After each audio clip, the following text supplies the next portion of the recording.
मंचासीन परम पूज्य श्री साहेब जी, मंगलमय पूजनीय संत समाज,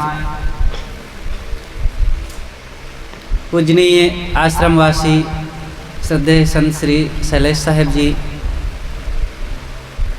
सम्मानीय सज्जनों एवं भक्तिमयी ममता मूर्ति माताओं बहनों प्यारे बच्चों, पकड़ी आश्रम हम सुनते थे और यहाँ के पूर्व श्री महंत साहेब जी के दर्शन किए हैं। उनसे कई बार मुलाकात भी हुई है।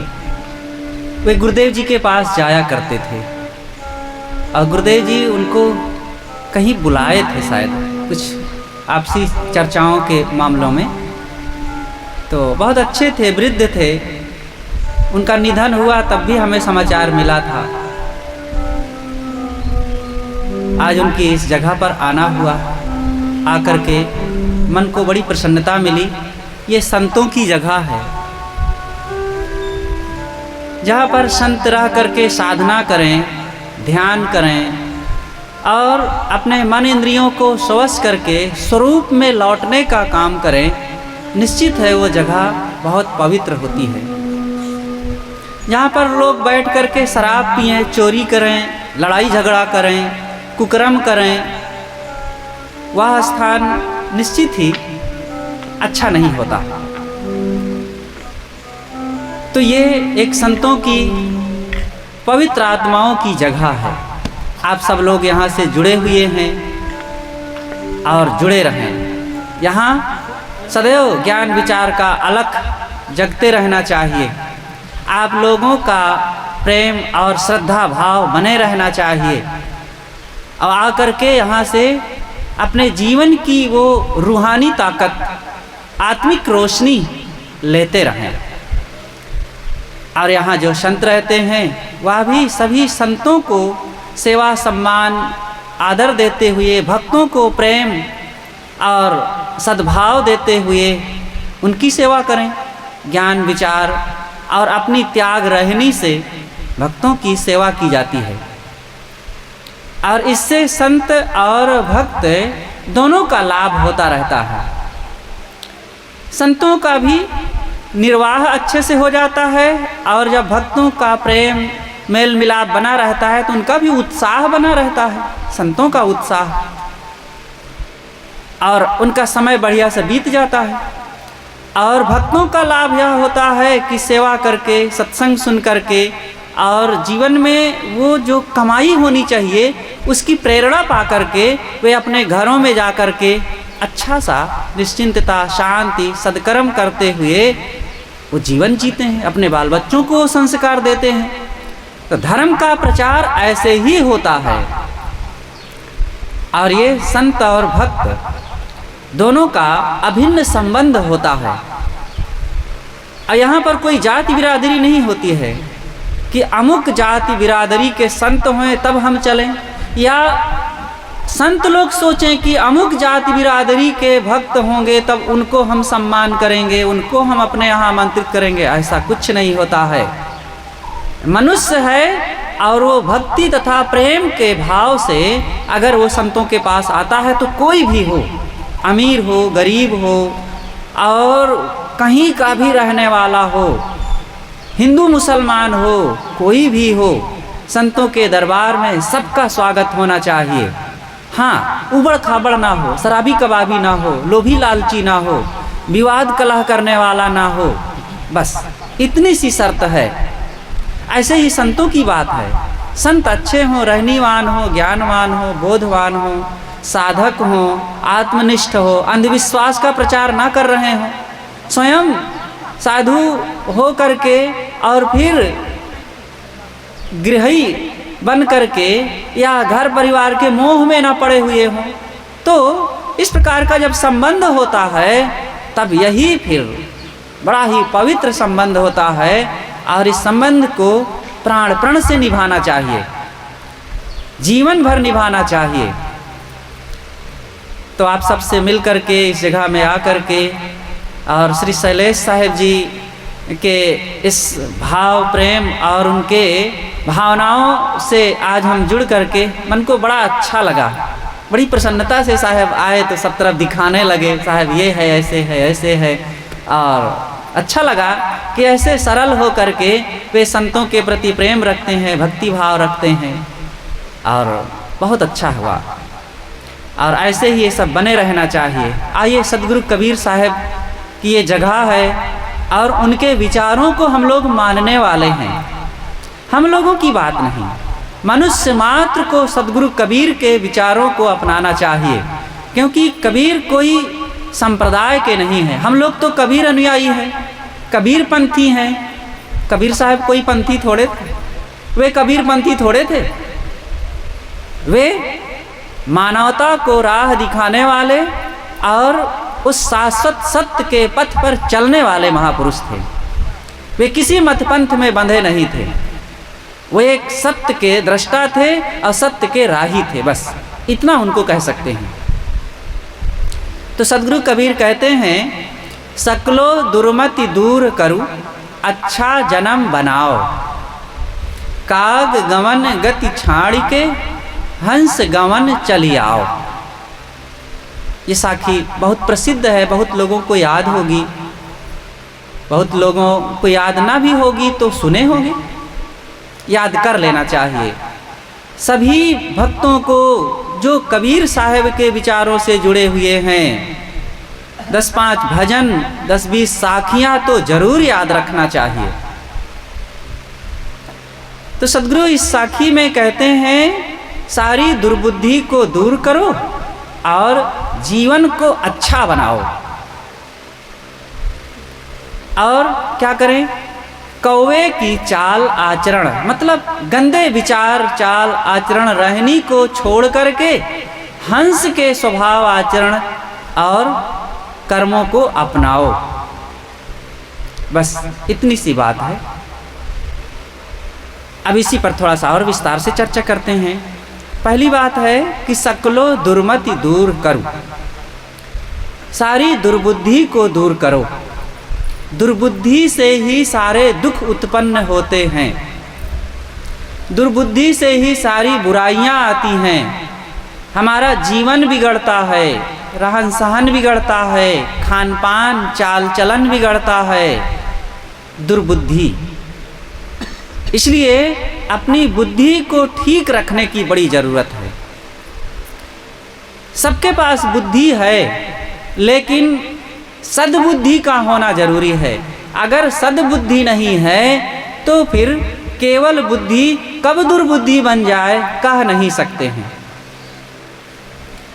शक्ति वही है, लेकिन जब उसको हम सही ढंग से उपयोग करते हैं तो सद्बुद्धि कहलाती है, और जब मनमानी विकृत ढंग से अपने और दूसरों को दुख मिले जिन कर्मों आचरणों स्वभावों से, फिर उस बुद्धि का उपयोग जब करते हैं तो वही शक्ति दुर्बुद्धि कहलाती है।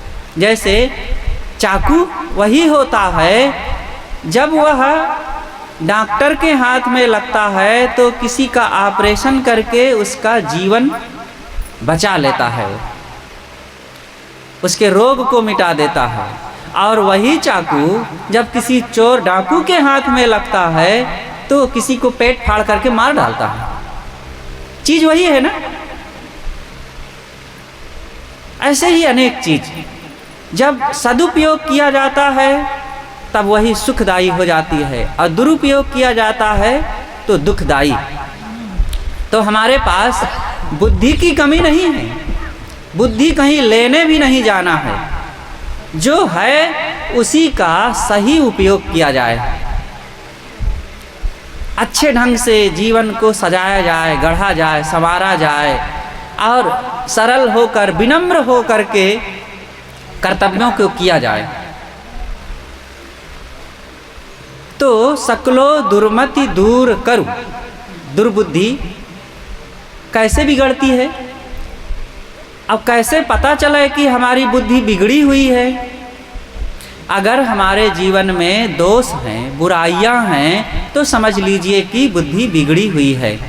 हमारी बिगड़ी हुई है, इसको कैसे जाने? बुद्धि बिगड़ने के लिए अनेक सूत्र हैं जानने के, पता चल जाता है, सबको पता चल जाएगा, ये कोई कठिन बात नहीं है। अगर हमारा खान पान गलत हो रहा है तो उस अंश में हमारी बुद्धि खराब है, क्योंकि जो खाना चाहिए वो चीज़ नहीं खा रहे हैं, उल्टे खा रहे हैं।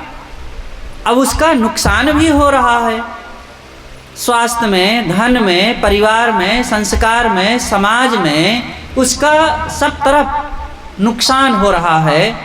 अब हम भी भुगत रहे हैं, लेकिन फिर भी अगर हम शराब पी रहे हैं, गांजा, भांग, बीड़ी, सिगरेट ले रहे हैं, तो समझ लीजिए कि बुद्धि बिगड़ी हुई है। जिसकी बुद्धि अच्छी होगी, क्या वो शराब पिएगा? क्या वो सिगरेट पिएगा? कोई ऐसा दुनिया में व्यक्ति नहीं है जो कहता हो कि सिगरेट पीने से उसकी हेल्थ अच्छी हो गई है। और शराब पीने वाला वो व्यक्ति बहुत धनी हो गया है, उसके बच्चे बहुत संस्कारी हो गए और वो स्वस्थ हो गया है और उसने खूब ध्यान में सफल हो गया है। कोई शराब पी करके इन चीज़ों में कैसे सफल हो सकता है? बल्कि वो बर्बादी की ओर जाता है। तो शराब, हाँ, अब कोई कम पीता है, थोड़ा सा पीता है, तो जरूरी नहीं कि तुरंत सब बिगड़ जाएगा, तबाह हो जाएगा, गरीब हो जाएगा, भ्रष्ट हो जाएगा। लेकिन हाँ, धीरे धीरे आदत बढ़ जाएगी और फिर शराब अपने आप में ही दूषित है। घर में रखना भी पाप है, शराब को घर में रखना भी पाप है, क्योंकि आप अगर रखेंगे तो रोज देखेंगे और देखने मात्र से उसके संस्कार मन में आएंगे। आपके बच्चे देखेंगे, पूछेंगे क्या रखा है, आप बताएंगे, और फिर बच्चे पूछेंगे कि इसको पीने से क्या होता है, तो आप बताएंगे। तो उनका मन होगा जरा टेस्ट करें, क्या ऐसा होता है कि पापा जी झूठे बोल रहे हैं। तो ये देखने से भी उसका दोष लग रहा है ना। एक महात्मा थे, वो कुटिया में अकेले मस्त रहा करते थे। तो गांव के एक व्यक्ति थे, तो उनके पास एक तलवार थी। तो उनको एक दिन मन में हुआ कि हम तीर्थाटन करावें। तो तीर्थाटन करने के लिए वे जाना चाहे, लेकिन सोचे कि तलवार को मैं घर में रखा रहूं, कोई उठा ले जाए तो। ऐसा करते हैं कि महात्मा जी की कुटिया में दे देते हैं, वहाँ सुरक्षित रखी रहेगी, महात्मा जी को क्या लेना देना तलवार से, और चुपचाप रखी रहेगी, आएंगे हम जब लौटेंगे तो ले लेंगे। तो वहाँ धर आए, कहें धर दो भाई, वो कमरे में, हमको क्या करना है तुम्हारी तलवार को। तो धर दिए। अब एक दिन महात्मा जी के मन में हुआ कि जरा देखूं तो कैसी होती है तलवार। तो गए, देखे, अच्छा इतना वजन है, इतनी धार है। तो उठा करके इधर उधर थोड़ा घुमाने लगे, कैसे लोग घुमाते होंगे। तो निकाल करके बाहर आ गए, कहते हैं लाओ थोड़ा सा ये पेड़ को छांट देते हैं इसी से। तो छांटे ओटे, तब कहते हैं अगर इसको लोग चलाते होंगे तो कैसे होता। धीरे धीरे अब उनको घमंड आने लगा और वो हिंसा की भावना जगने लगी अंदर से, और वो तलवारबाजी करने लगे। अब गांव में शोहरत हो गई कि अरे बाबा से बच के रहो, तलवार चलाते हैं। ऐसे फिर प्रचार भी हो जाता है और स्वभाव भी खराब हो जाता है। इसलिए शराब आदि कोई भी नशीले चीज़ें सज्जनों को, भक्तों को और सदपथगामियों को अपने जेब में, अपने घर में नहीं रखना चाहिए। अंडा मांस खाते हैं तो यह भी तो बुद्धि विकृत होने का प्रमाण है। ये हिंसा से मिलती है, गंदी चीज़ें हैं, और दूसरों को कितना दुख दर्द सता कर उनकी ज़िंदगी को उजाड़ करके तब वो चीज़ मिलती है। उसकी ज़िंदगी उजड़ गई, हमारा तो पेट भरने को लगा हुआ है। हमारे एक संत हुए हैं आज से 150 साल पहले, सदगुरु श्री राम रहस साहेब जी। उन्होंने कहा है, अंकुरज भखै सो मानवा, मांस भखै सो स्वान, जीव भखै सो काल है, सदा नरक परमान। मनुष्य कौन है जो अंकुरज खाए। अंकुरज चावल, दाल, गेहूँ, मक्का, टमाटर, मूली, गाजर आदि आदि तमाम चीज़ें जो वनस्पतियाँ हैं, फल फूल की चीज़ें हैं, ये सब अंकुरज है। अंकुरज जो खाए वो मनुष्य है, और जीव भख है, जीव भख है वो काल है। काल काल क्या करता है? दूसरे की देहों से जीव को खींच लेता है। और जो मांस भक्षता है वो कौन है? कुत्ता, बिल्ली। एक सज्जन थे, गुरुदेव जी के पास आए और कहते हैं मैं वेदों से सिद्ध कर सकता हूं कि मांस खाना चाहिए। तो गुरुदेव जी ने कहा कि सियार, लोमड़ी, कुत्ता, बिल्ली, कौवा, गिद्ध बिना शास्त्र के ही सिद्ध कर रहे हैं कि मांस खाना चाहिए। तो अगर आप शास्त्र से सिद्ध कर रहे हैं तो उन कुत्ता, बिल्ली, सियार, गिद्ध से तो कोई बड़े तो ना हो गए। अरे भाई, वो सिद्ध करना क्या, वो तो खा करके दिखा रहे हैं कि देखो हम खा रहे हैं, तुम भी खाओ। तो क्या हम कुत्ते, बिल्ली, लोमड़ी, सियार, कौवा, गिद्ध हैं क्या? मनुष्य हैं। थोड़ी सी और कह दूं, देखो मांसाहारी और शाकाहारी जानवरों में अंतर होता है। हम लोग मांसाहारी जानवरों जैसा नहीं है, क्योंकि देखो वे अपनी दांत से नोच करके और नाखून से फाड़ करके और कच्चा रक्त, तुरंत ताज़ा रक्त पी करके, मांस खा करके और मस्त हो जाते हैं। क्या मनुष्य ऐसा कर सकता है? कोई जानवर को नहीं देखे होंगे कि छुरी, चाकू, तलवार, बंदूक लेकर के चलता हो तब वो शिकार करता हो, लेकिन मनुष्य को तमाम इन चीज़ों का उपयोग करना पड़ता है। अब किसी जानवर को नहीं देखे होंगे कि वो गरम मसाला, जीरा, धनिया, प्याज, लहसुन, चूल्हा, कढ़ाई, पलटा, आग जला करके पकाता हो तब खाता हो, और मनुष्य को ये सब करना पड़ता है। एक बार की बात है, एक व्यक्ति के घर में कुछ मेहमान आ गए तो उसने सोचा अच्छे से इनका स्वागत करूंगा।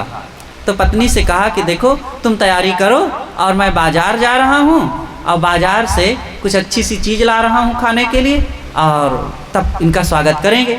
गया जहाँ पर तमाम परवर, बैगन, लौकी, तोरई आदि आदि सब्जियाँ बिक रही थी, वहाँ विशेष भीड़ नहीं थी। एक किनारे छोर पर पहुंचा, जब वहाँ बड़ी भीड़ लगी थी, लोग खरीद रहे थे। एक जल्लाद जैसा व्यक्ति जानवर को काट काट करके बेच रहा था, तो लोग खरीद रहे थे। मक्खियाँ भिन भिना रही थी, बड़ी गंदगी फैली हुई थी, लेकिन भीड़ को देख करके सोचा कि जरूर ये कोई खास चीज़ है तभी लोग ले रहे हैं। इसने भी कहा मुझे भी 1 किलो दे दो, और उसने तौल कर दे दिया। फिर उसने पूछा कि इसको कैसे बनाना है, बताया ये डालना ऐसा। अरे भाई मैं भूल जाऊँगा, तुम ले कागज़ में लिख करके दे दो, मुझे तो बनाना नहीं, मेरी पत्नी बनाएगी। उसने भी झल्लाते हुए कहा कैसा मूर्ख आदमी, अब लिखना भी पड़ेगा इसे। लेकिन कोई ग्राहक को नाराज़ नहीं करता, तो लिख करके एक लिस्ट बना करके दे दिया कि इतना नमक, इतना तेल, इतना प्याज, इतना लहसुन और इतना ये करना वो करना, एक लंबी लिस्ट बना करके दे दिया। अब एक हाथ में मांस की थैली, एक हाथ में पर्चा लिए मस्त चला जा रहा, खुश हो करके कि आज अतिथियों का अच्छा से स्वागत करूंगा, वो भी खुश हो जाएंगे।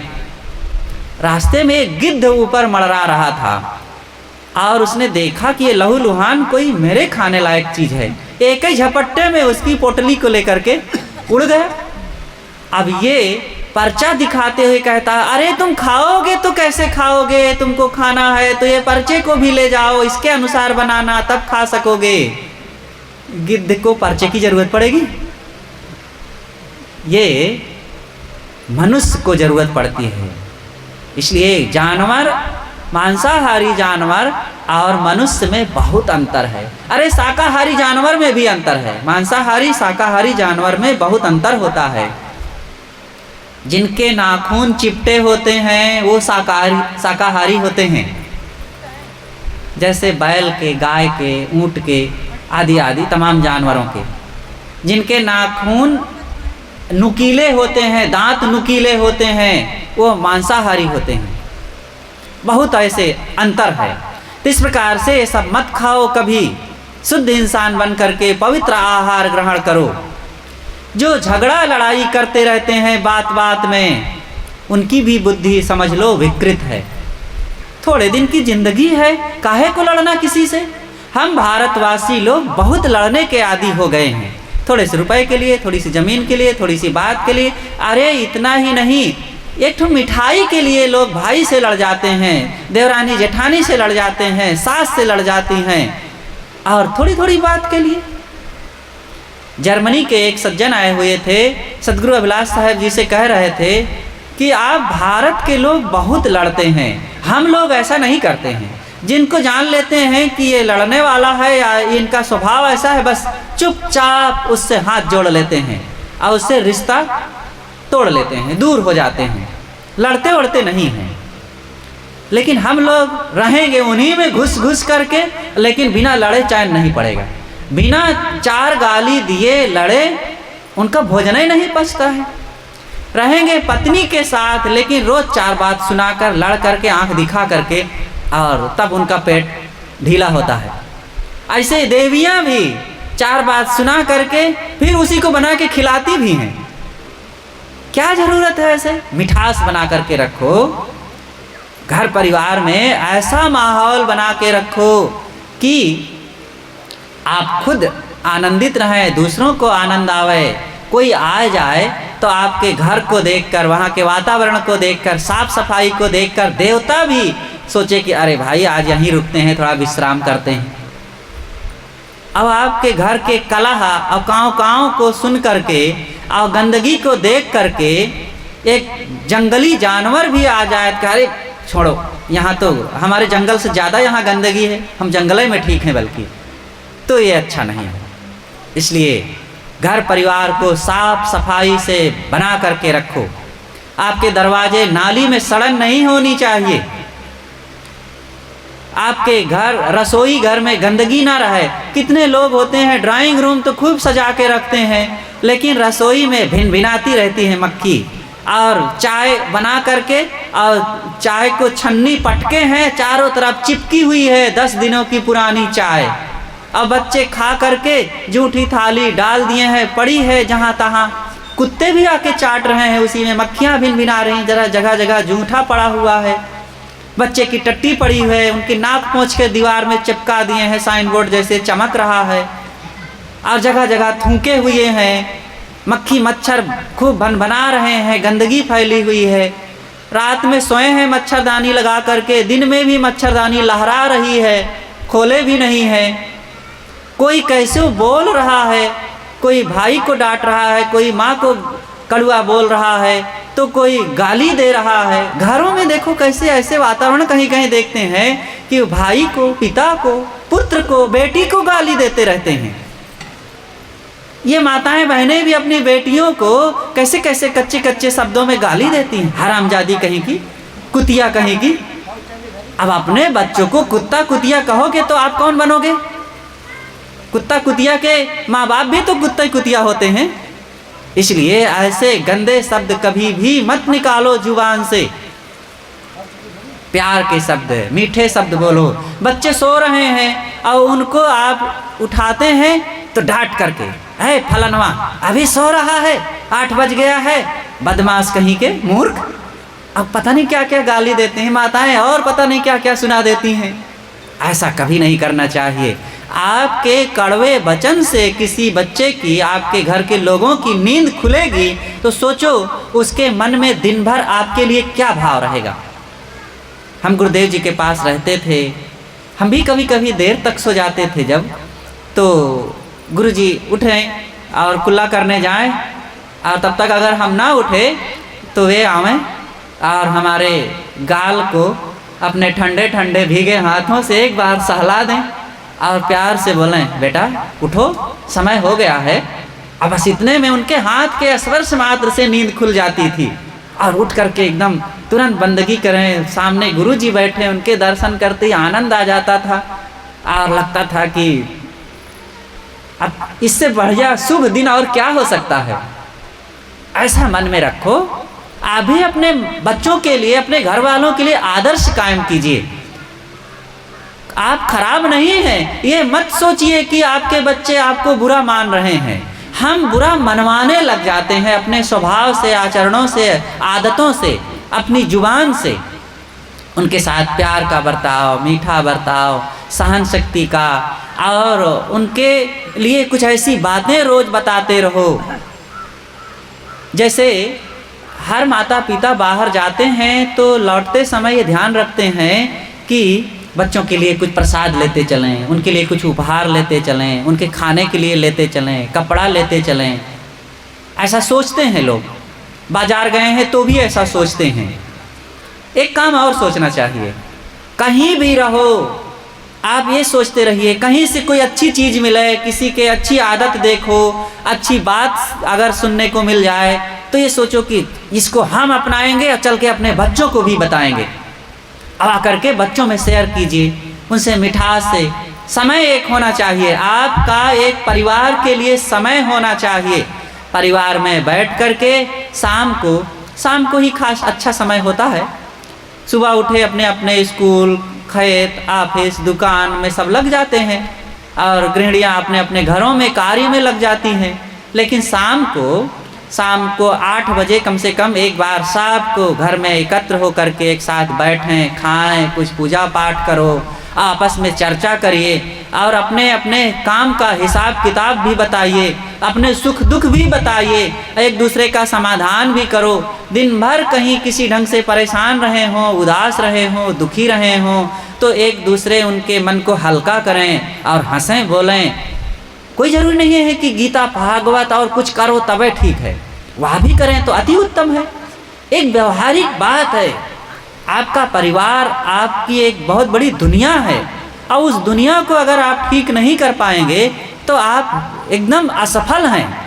परिवार बसाया है आपने, पति या पत्नी लाए हैं और बच्चे पैदा किए हैं और वहीं पर माता पिता रह रहे हैं, वहीं अतिथि आते हैं, आपकी ज़िंदगी वहीं बीत रही है और वहाँ पर आप खुश ना रह सकें, अपनों को खुश ना रख सकें और उस घर को मेंटेनेंस ना कर सकें तो आप कैसे हैं? क्या कर रहे हैं दिन भर? ज़िंदगी कौन काम आ रही है आपकी? आपने पढ़ लिख करके क्या सीखा है? लोग केवल ऑफिस को चलाना सीखते हैं, कंपनी को चलाना सीखते हैं, दुकान चलाना सीखते हैं, घर को चलाना नहीं सीखते हैं। जब आप किसी कंपनी में लगते हैं तो कंपनी का जो मालिक होता है वो आपको सिखाता है कि अपने ग्राहकों के पास जाओ तो ऐसे विनम्र हो करके बोलो और वो ना स्वीकार करे तो भी कहिए कि ये चीज़ लीजिए, बहुत अच्छी चीज़ है, इसकी ये विशेषता है, हम अच्छे दाम में देंगे, दूसरों से कम देंगे। और कहीं अगर आपको अच्छा मिले हमसे भी कम तो ले लीजिएगा, लेकिन अगर इसी रेट में मिले तो हमें मौका दीजिएगा। मतलब ग्राहक कितनों मुकरे, कितनों टेढ़ा बोले, कितनों कड़वा बोल दे, फिर भी उसको खुश करने के लिए कंपनी के मालिक अपने एजेंटों को सिखाते हैं। अब वो लोग वैसा करते हैं, लेकिन वही लोग जब घर में आते हैं तो तुरमखा बन जाते हैं। केवल माल बेचने के लिए हम विनम्र होते हैं। एजेंटी बुद्धि रखेंगे तो आप घर में सुखी नहीं रहेंगे। घर में आप घर के लोगों को खुश करना सीखिए। एक जज साहब थे, एक दिन की बात, उनके एक मित्र आ गए तो ऑफिस में बैठे दोनों बात कर रहे थे, घर में ही जो सामने उनका ऑफिस रूम था तो वहाँ दोनों बैठे बात कर रहे थे। तो जज साहब के मित्र, वो भी अब जज होंगे, वो ऑफिस के जज होंगे, मित्र तो मित्र जैसे बात करेंगे। तो मित्र ने कहा कि भैया जी घर में बच्चे नहीं हैं, भाभी नहीं है क्या? कहे नहीं नहीं हैं। कहा कोई दिखते नहीं, कोई की आवाज़ नहीं आ रही। कहा नहीं, मेरे सामने कोई नहीं निकलते हैं, मेरे सामने कोई चू नहीं कर सकते हैं। कहा अच्छा। इतने में भीतर से जज साहब की मैडम सुन रही थी। अब वो थोड़ा सा हिम्मत करके बाहर आ गई।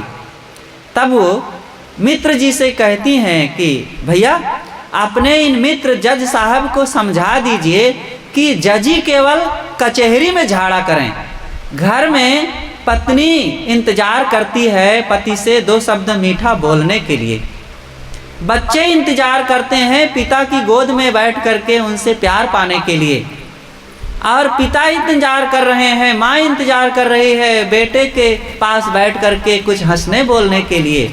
लेकिन ये तो हरदम जज बने रहते हैं, घर में भी जजी झाड़ते रहते हैं। इतनी बात जब पत्नी की मित्र ने सुना तब फिर मित्र को मतलब जज साहब को कस के फटकारा कि घर को शमशान बना करके रखे हो और कहते हो मेरा रोब रहता है, मेरे सामने नहीं निकलते हैं। आप बाहर रहें तो जैसा जो आपका पद हो, लेवल हो, वहाँ वैसा बर्ताव कीजिए, लेकिन घर में रहें तो प्यार दीजिए, प्यार लीजिए, हंसिए, बोलिए और सबके साथ मीठा बर्ताव रखिए, सबके सुख दुख को सुनिए, अपनी बात बताइए और हंसी खुशी का माहौल बना करके रहिए, भक्ति भजन करिए, सरल बन करके रहें। गुरुदेव जी के साथ हम एक बार पश्चिमी उत्तर प्रदेश में थे, एक डॉक्टर साहब के यहाँ रुके, आँखों के डॉक्टर थे वे, और उसी दिन ट्रेन पकड़नी थी तो जलपान वहाँ हुआ और उसके पश्चात डॉक्टर साहब ने कहा कि साहब संतों को भेज देता हूँ, आपको एकदम ठीक टाइम पर हम स्टेशन भेज देंगे, तब तक आपके साथ हम और सानिध्य लाभ प्राप्त कर लें। तो गुरुदेव जी ने और संतों को भेज दिया। गुरुदेव जी एक दो संत और बैठे रहे, साथ में हम भी थे। तब वे अपना दुखड़ा रोने लगे।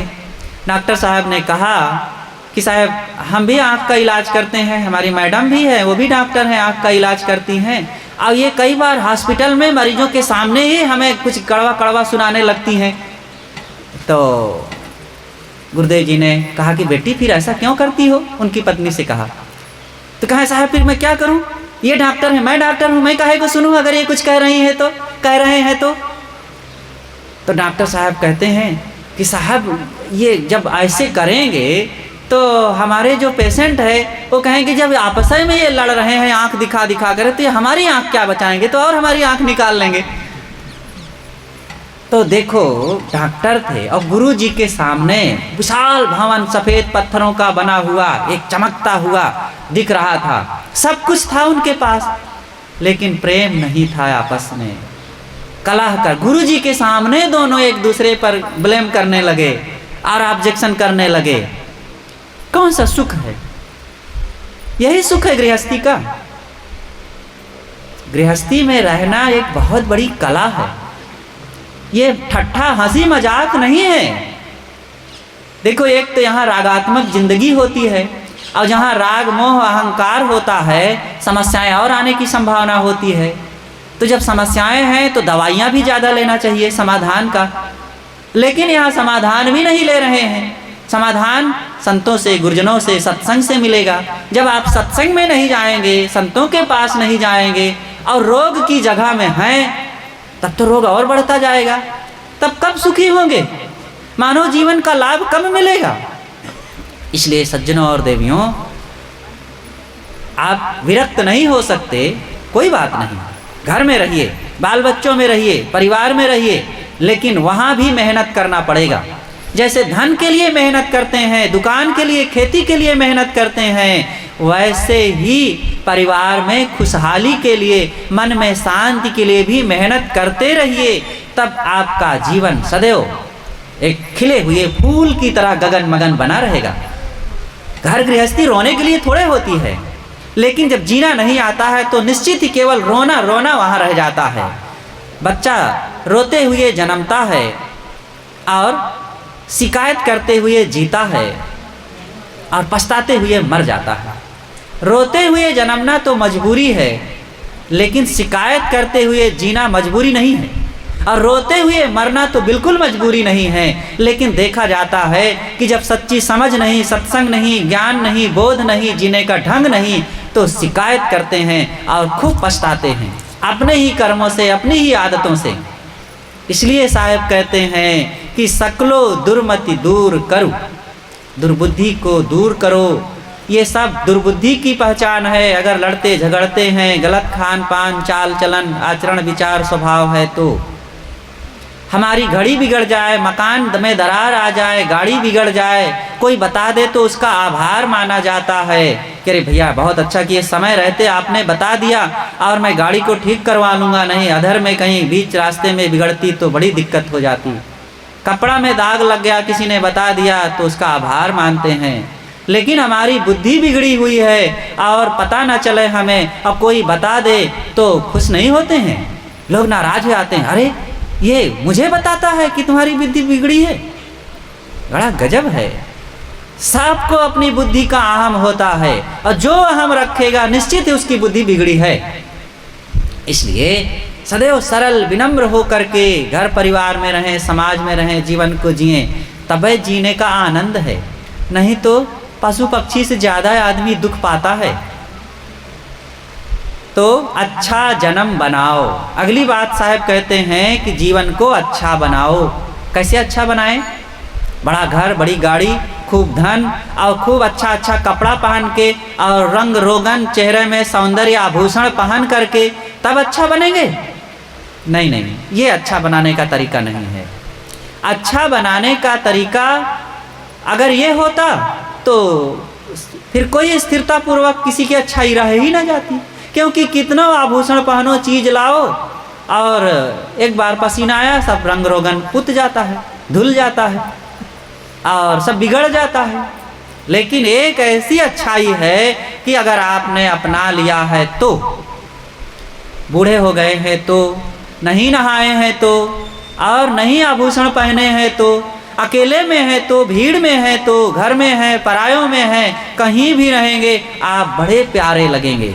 और वो है अच्छी आदतों का, अच्छे कर्मों का, अच्छे स्वभाव का, अच्छे विचारों का आभूषण पहनो। इसलिए जीवन को अच्छा बनाना ये है, आप भक्तिवान बने। भक्ति सभी गुणों की खान है। आप जब भक्त हो जाएंगे तो विनम्र हो जाएंगे, जब विनम्र होंगे तो अहंकार समाप्त हो जाएगा, अहंकार जब समाप्त हो जाएगा तो आपके अंदर में सीखने की शक्ति बढ़ जाएगी। जब आपके अंदर सीखने की शक्ति बढ़ जाएगी तो आप लोगों से, छोटों से, बड़ों से, गृहस्थों से, संतों से, सबसे फिर सीखने लग जाएंगे।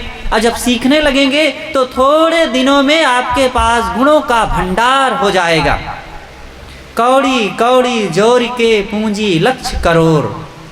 थोड़ा थोड़ा, जैसे मधुमक्खियाँ कैसे होती हैं, मधुमक्खी उड़ती है, वो अनेक प्रकार के फूलों में जा कर के बैठती हैं और फूलों का बिना कुछ नुकसान पहुँचाए वहाँ से सुंदर स्वादिष्ट अमृत की तरह पराग ले आती हैं और अपने छत्ते में ऐसा उसका संयोजन करती हैं कि मधुरस तैयार हो जाता है। देखो, छोटा सा कीट और वो अमृत जैसा मधु तैयार करता है, और हम पढ़े लिखे विद्वान कहलाने वाले मनुष्य बुद्धिमान शराब तैयार करते हैं। कितनी विडंबना है ना, कितना अंतर है। तो हम लोग भी मधु की तरह गुणग्राही बने। तो साहब कहते हैं अच्छा जन्म बनाओ। गुणग्राही बुद्धि जब हो जाएगी तब आपका जीवन अच्छा हो जाएगा। और काग गवन गति छाड़ के, कौवे के स्वभाव, आचरण, चाल, आदत को छोड़ दो। कौवा कैसा होता है? कौवा में 3 दोष होते हैं। एक तो उसकी वाणी बड़ी कर्कश होती है और वो बड़ा संदेही होता है, और तीसरी बात है कि वो गंदगी खाता है। जहाँ बैठेगा वो कागा काह न खाए। गोस्वामी जी कहते हैं कौवा कौन सी चीज़ नहीं खा लेता है, वो अच्छी चीज़ भी खा लेगा, बुरी चीज़ भी खा लेगा, और सारी गंदगी, मुर्दा को भी खा लेगा, टट्टी को भी खा लेगा, और दूध दही धर दो वो में चोंच मार देगा, सब चीज़ खा लेता है। तो हम इंसान भी यही अगर कर रहे हैं तो कौवे जैसे तो हैं। तो इस आदत को छोड़ दें, अपने खान पान को पहचानें, क्या खाना पीना चाहिए। और दूसरी चीज़ है कि कौवा कहीं भी बैठता है तो कर कर की आवाज़ बड़ी कड़वी बोलता है बात। अगर हम भी कड़वा बोलते हैं अपने घर परिवार में तो कौवे जैसे हैं।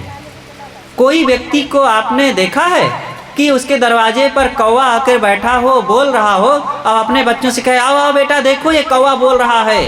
कौवे के साथ उसकी आवाज़ में सुर मिला करके कोई कभी बोलता है? लेकिन कोयल बोलती है तो उसके सुर में सुर मिला करके लोग कुहुकने लगते हैं और अपने बच्चों से कहते हैं देखो बच्चा कोयल बोल रही है, आनंद आ जाता है कोयल बोलती है। तो हम लोगों को भी कोयल से सीखना चाहिए। कौवा और कोयल में कोई अंतर बाहर का नहीं है। कौवा कोयल एक ही समान काले काले होते हैं, लेकिन जब आवाज़ होती है तब पता चल जाता है कि ये कोयल है और ये कौवा है। ऐसे मनुष्यों में भी बाहर से पता नहीं चलता, लेकिन बोलत ही पहचानिए साहू चोर की घाट, और अंतर घट की करनी और निकरे मुख की बाट। अंदर में जौन भरा है मुख के रास्ते से वो फिर निकलने लगता है। तो अंदर में क्या भरना चाहिए?